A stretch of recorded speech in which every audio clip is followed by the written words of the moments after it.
Kalau kamu adalah gelandang dan sering bingung di lapangan, bingung harus ngapain pas dapat bola, harus bergerak kemana, tenang, setelah menonton video ini dijamin kebingunganmu akan berkurang, dan kamu akan makin paham cara bermain gelandang. Ya, di video kali ini kita akan menganalisis secara detail bagaimana cara gelandang yang baik seperti Pedri bermain. Simak baik-baik dan mari kita mulai.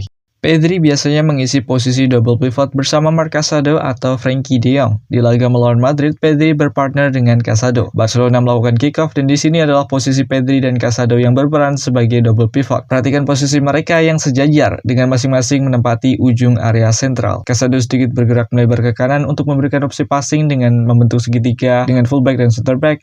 Pedri juga mengikutinya dengan bergerak sedikit ke kanan membentuk pola segitiga dengan dua back tengah Barca. Di sini Pedri menerima bola dan langsung melepaskan back pass. Yang bisa dipelajari dari klip ini adalah bagaimana cara Pedri menerima bola dan keefisiensiannya dalam memindahkan bola. Cara Pedri menerima bola: ketika bola dalam perjalanan, Pedri melakukan scanning. Di sini dia melihat Fede Valverde maju mempressingnya. Pedri langsung menyesuaikan posisinya dan caranya menerima bola. Pedri melangkah mundur dengan kaki kanannya, kemudian membuka badannya menghadap ke gawang Madrid, kemudian mengontrol bola menggunakan kaki terjauh yaitu kaki kiri dan langsung melakukan back pass. Gelandang harus bisa bermain cepat mengingat posisi mereka yang terus dikelilingi oleh pemain lawan. Di sini kita bisa melihat bagaimana cepatnya Pedri dalam memindahkan bola. Coba saja di sini Pedri tidak melakukan scanning, tidak tahu kalau Valverde maju mempressingnya. Coba saja kalau Pedri tidak mengambil langkah mundur, tidak langsung berbalik badan dan masih berhadapan ke arah ini, maka besar kemungkinan posisi Valverde akan bisa lebih dekat dengan Pedri. Itu artinya Pedri akan beresiko kehilangan bola. Tapi karena Pedri melakukan scanning, sadar akan pergerakan Valverde, dengan cepat ia pun langsung menyesuaikan posisinya. Langsung kontrol bola dengan kaki kiri, kemudian seketika langsung melepaskan passing dengan kaki kanan. Jadi detail-detail yang dilakukan Pedri ini sangat penting. Bola berpindah ke back tengah kiri, Casado bergerak ke kiri, dan Pedri sebagai partnernya juga harus ikut bergerak ke kiri. Bola berada di area sisi kiri. Tugas Pedri sebagai pivot di sini adalah bergerak mendekat, kemudian menyediakan opsi passing dengan membentuk pola segitiga dengan pemain-pemain di area ini. Jika kalian perhatikan di sini, Pedri tidak hanya melakukan pergerakan mendekat untuk membentuk pola segitiga. Coba perhatikan lebih detail kepala Pedri ketika dia melakukan pergerakan. Kalian bisa perhatikan kepala Pedri bergerak seperti radar mesin. Dia melihat bola, kemudian melihat sekeliling, melihat bola, kemudian melihat sekeliling, dan seperti itu terus-menerus. Itulah yang membuatnya tenang, karena Pedri tahu betul apa yang terjadi di sekitarnya. Ini adalah kebiasaan Pedri dan para pemain-pemain top, kebiasaan scanning secara terus-menerus sepanjang pertandingan. Kalian tidak harus melakukan scanning sebanyak ini, karena mungkin kalian belum terbiasa melakukan ini. Jadi biasakan dahulu, biasakan scanning sekali, 2 kali, 3 kali, agar tahu apa yang terjadi di sekitar kalian. Pedri di sini tahu posisinya dikawal oleh Bellingham dari belakangnya. Oleh karena itu di sini dia memberitahu Balde untuk memindahkan bola ke belakang. Pedri menyesuaikan posisinya dengan bergerak sedikit maju untuk membuka jalur passing ke back belakang Barca dan kembali melakukan build up dari bawah.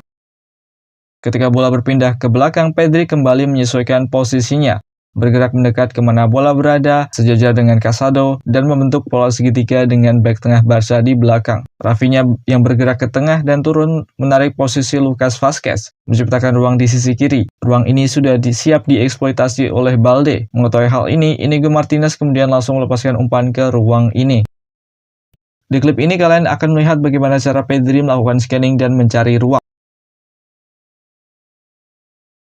Pedri melihat dua pemain Madrid dalam satu ruang yang sama, yaitu Rodrigo dan Bellingham. Pedri kembali melakukan scanning. Di sini Pedri melihat ruang kosong akibat dua pemain Madrid ini yang maju. Karena di posisi ini juga sudah ada Casado yang bergerak melebar dan membentuk posisi segitiga, Pedri pun dapat bergerak maju untuk menempati ruang ini.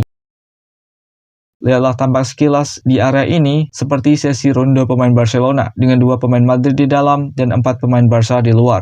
Tapi pemain Madrid juga bukan pemain tarkam yang hanya melihat bola. Bellingham di sini bergerak menutup jalur passing ke Pedri, Vinicius yang sembari melakukan pressing ke Martinez menutup jalur passing ke Balde. Jadi satu-satunya jalur passing yang tersedia bagi Inigo Martinez di sini adalah ke Marc Casado yang ada di tengah. Mbappe yang ada di depan sudah membaca hal ini, dan ketika bola diberikan ke Casado, Mbappe langsung bergerak untuk mengintercept bola. Madrid pun berhasil mendapatkan bola. Pemain Barca juga cekatan. Ketika mereka kehilangan bola, semua pemain Barca termasuk Pedri langsung menutup semua opsi passing ke semua pemain Madrid yang ada di dekat bola. Alhasil Barca pun langsung dapat kembali memenangkan bola. Barcelona kembali memenangkan bola, dan di sini kita melihat kembali prinsip positioning Pedri sebagai double pivot. Bola berada di sisi kanan, Marc Casado bergerak melebar ke kanan, Pedri juga ikut bergerak ke kanan.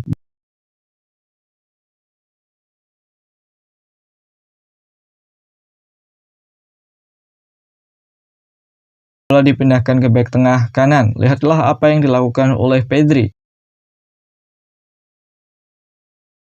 Ketika Inigo Martinez menerima bola, Pedri bergerak maju di sini. Kenapa? Ini karena ruang besar yang didapatkan Inigo Martinez. Karena Inigo Martinez punya ruang besar, maka Pedri harus bergerak naik, menyediakan opsi passing yang lebih ke depan, dan membiarkan Inigo Martinez memanfaatkan ruang di depannya untuk membawa bola. Kalau Pedri tetap diam di sini, maka dia akan berada dalam satu ruang yang sama dengan Inigo Martinez. Inigo Martinez juga tidak akan punya opsi passing ke depan jika Pedri tetap diam di tempat di sini. Ini adalah prinsip bermain yang perlu diketahui gelandang. Jika bek tengah di belakang memegang bola tanpa tekanan dengan ruang yang besar, maka gelandang sebaiknya bergerak naik menjauh dari bola. Dan ketika bek tersebut sedang dalam tekanan, maka gelandang diharuskan untuk turun atau mendekat kepada rekan tersebut untuk menyediakan opsi passing. Jika gelandang malah turun berada dalam ruang yang sama dengan bek tersebut, maka bek tersebut tidak akan punya ruang lagi dan akan mudah bagi lawan untuk mempressing dua pemain dalam satu ruang yang sama. Pedri yang bergerak maju dikawal oleh Bellingham. Meskipun Pedri tidak menerima bola di sini, pergerakannya berhasil menarik Bellingham, membuka jalur passing bagi Marc Casado. Aliran bola Barca ke depan menjadi lancar, dan di momen ini Barca hampir saja membuka skor lewat peluang Rafinha.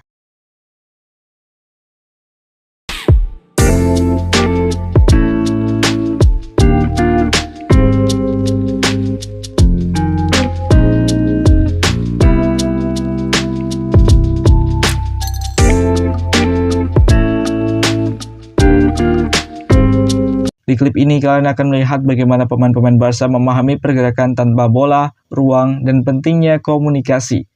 Balde menerima bola di area sisi, ditekan oleh Rodrigo. Pedri sebagai pivot bergerak mendekat untuk menyediakan opsi passing. Kita bisa melihat keefisiensiannya dalam bermain di sini.